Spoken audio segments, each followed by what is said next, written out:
만드는 언론 여긴 국민 라디오.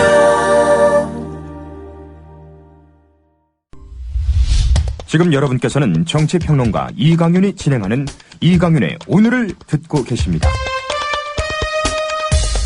이강윤의 오늘은 팟캐스트 포털 팟빵에서 다시 들으실 수 있습니다. 의견과 건의가 있으시면 게시판에 남겨주세요. 네, 인물만 보이고 정책 그리고 비전이 없는 선거, 후회만 하는 선거가 될 공산이 큽니다. 좋은 공약을 내놓는 후보를 보면 안타깝게도 당선 가능성에서 좀 멀어 보이는 경우가 많습니다. 복지국가 소사이어티의 이상구 대표와 함께 이번 선거 지금 뚜렷한 정책점, 대립점 이런 것들은 없어 보입니다만 좋은 복지 공약 어떤 것들이 있는지 핵심적으로 짧게 짚겠습니다. 이 대표 안녕하십니까? 예, 안녕하십니까? 네, 바로 여쭐게요. 예. 기본소득 공약 이런 게 있더라고요. 지금 예. 사실 이런 게 박스거리로 많이 쓰고 그래서 사람들에게도 익숙해져 있어야 되는데 예. 선거가 내일 모레지만 이거 아는 분들 별로 많지 않아요. 이거 기본소득 공약 어떤 공약이고 누가 내놓은 건지 문제점은 혹시 뭐 있는지 이걸 좀 압축적으로 설명 좀 부탁드리겠습니다. 예. 기본소득은 이제 일을 하든 일을 하지 않든 간에 어린이부터 노인까지 누구든지 이제 일정 정도의 소득을 보장하자는 거고요. 네. 이번에 나온 공약은 이제 광주시장 후보로 나온 노동당 후보인 이병훈 후보가 그 전체 다는 아니고 장애인들에 대해서 네. 장애인들에 대해서 매월 한 5만 원 정도씩을 기본소득 보장하겠다. 그래서 자기가 집권 4년 차인 2018년에는 1인당 매월 20만 정도를 지급하겠다. 이렇게 지금 공약을 한 것입니다. 네. 그 재원 마련 같은 거 계획 들여다 보셨어요? 예, 의외로 재원 마련 계획이 꽤 잘 돼 있는데요. 어허. 예를 들면 이 광주시 전체 등록 장애인이 이제 68,300명 정도 되는데요. 네. 이분들에게 한 달에 5만씩 지급하려면 1년에 한 410억 원 정도가 듭니다. 이것을 첫 해에는 5만 원, 둘째 해에는 10만 원, 셋째 해에는 15만 원 이렇게 늘가면 첫 해는 410억, 그 다음에는 820억, 마지막 4년 차에는 1,640억 정도 들어서 총 한 4,100억 정도가 소요되는데요. 네. 이거를 따로 돈을 만들어낼 것이 아니고 예산을 더 각축할 것이 아니고 현재 광주의 지하철 1호선도 적자가 굉장히 많이 쌓인 상태거든요. 예. 그래서 2호선 부분을 공사를 늦추든지 아니면 아예 안 하든지 해가지고 그 2호선 공사에 광주 시의 분담금이 한 7,500억이 됩니다. 그러면 그게 한 2025년 정도까지 공사를 하게 돼 있는데 그 중에서 4,100억 정도만 쓰면 장애인 기본소득은 충분히 가능하다 이런 공약이기 때문에 굉장히 좀 구체성이 있는 것이고 대표적으로 이 과도한 토목 건설을 좀 공격하면서 동시에 이 보편적 복지 장애인에 대한 소득을 강조하는 그런 공약으로 아주 의미가 있지 않겠나 싶습니다. 예.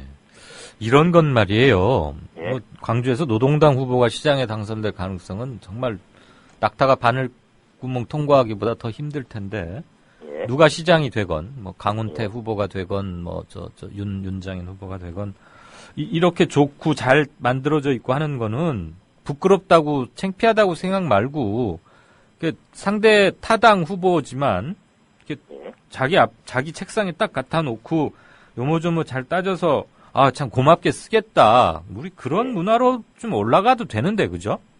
맞습니다. 그리고 그 정치 선진, 정치 의식이 상당히 발달돼 있는 광주 같은 데서 그런 거 하면 훨씬 파급 효과가 크고 이른바 향도 효과라는 것도 있지 않겠어요? 그렇습니다. 예. 지금 우리 이 대표 말씀 듣다 보니까 갑자기 그 생각이 들었어요. 사실 예. 저도 기본소득 공약 잘 몰랐습니다. 부끄럽습니다.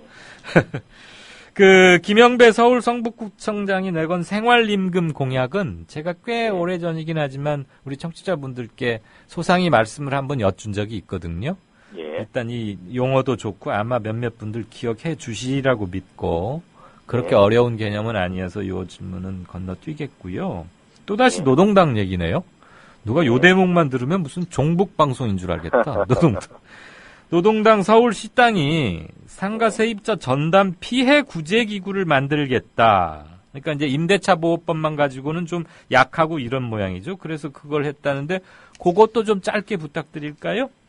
예, 현행 법률이 실질적으로 세입자들을 구제해 주는 게 한계가 있으니까 네. 아예 그 시에서 공식적으로 지원 기구를 만들어서 여기서 소상인들이 이제 장사를 마음대로 할 수 있도록 피해 구제 기구에서 예를 들면 저 건물의 명도 소송 같은 게 벌어지면 법률 지원을 해준다든지 또 권리금을 어떻게 받아 나갈 수 있도록 지원해준다든지 이런 식으로 해서 네. 소위 말해서 약한 소상인들을 좀 제대로 지원하는 것을 그 소상인들한테 맡겨놓는다든지 이런 것이 아니고 예. 직접 그 시에서 그걸 하자는 거거든요. 아. 이런 게 그야말로 그 지역경제 활성화 정책으로 실질적 의미가 있지 않겠나 싶습니다. 그러니까 시에서 무슨 기구 같은 걸 임시적으로 한시적으로라도 만들어서 예. 확실히 그것을 어느 공무원들에게 어느 팀에게 그렇게 당신의 밝히자는 미션은 거죠. 이거다라고 부여를 해주고 책임지게 하자 이 말이죠.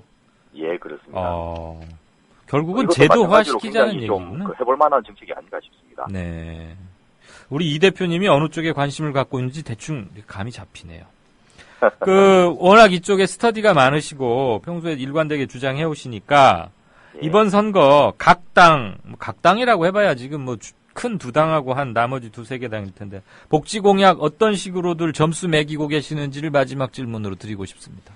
예, 저는 개별 후보들은 좀 훌륭한 분도 많고 좋은 공약도 많은데 네. 이 정당에 대해서 점수를 매기려 하면 참 다들 거저먹으려 한다 이렇게 표현을 할 것 같습니다. 예. 도대체 이게 낙제점 이상으로 줄 수 없는 그런 상황이거든요. 어허. 중앙당이 하는 일은 없이 그냥 단일화만 하면 이긴다 이런 생각으로 아직도 살잡혀 있어서 참 답답하고요.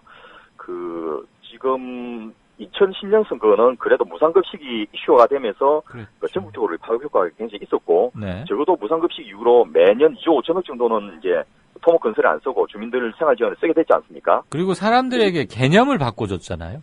그렇습니다. 네. 그런데 이제 무상급식을 구체화할 수 있는 여러 다양한 공약들이 굉장히 많이 나와 있는데 말씀하신 대로 일부 진보 정당이나 또 기성 정당의 그 특정 후보들만 그걸 내들고 있기 때문에 이번 지방선거는 끝나고 나서도 별로 국민들에게 남는 게 없는 별로 남지 않은 그런 장사 될 가능성이 많아서 참 안타까운 심정입니다.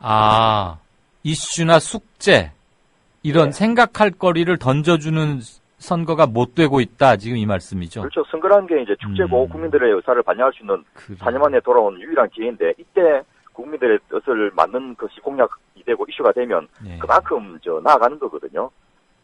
그리고 예. 진보 정당이 내걸건 누가 내걸건 언론이 하든 간에 그 이슈가 되면 기성 정당이 받지 않을 수 없고 받으면 이게 구체적으로 정치화되는 건데 네. 그런 것이 없이 넘어가면 결국 알겠습니다. 기존에 있는 기득권 계층들 이런 분들만 좋은 일을 해주는 그런 행태가 되지 않겠나 싶습니다. 이 대표 말씀 듣고 나니까 답답하던 담배 연기로 꽉 차 있는 방에 창문을 갑자기 열었을 때 한 줄기 시원한 바람이 들어오는 그런 느낌입니다.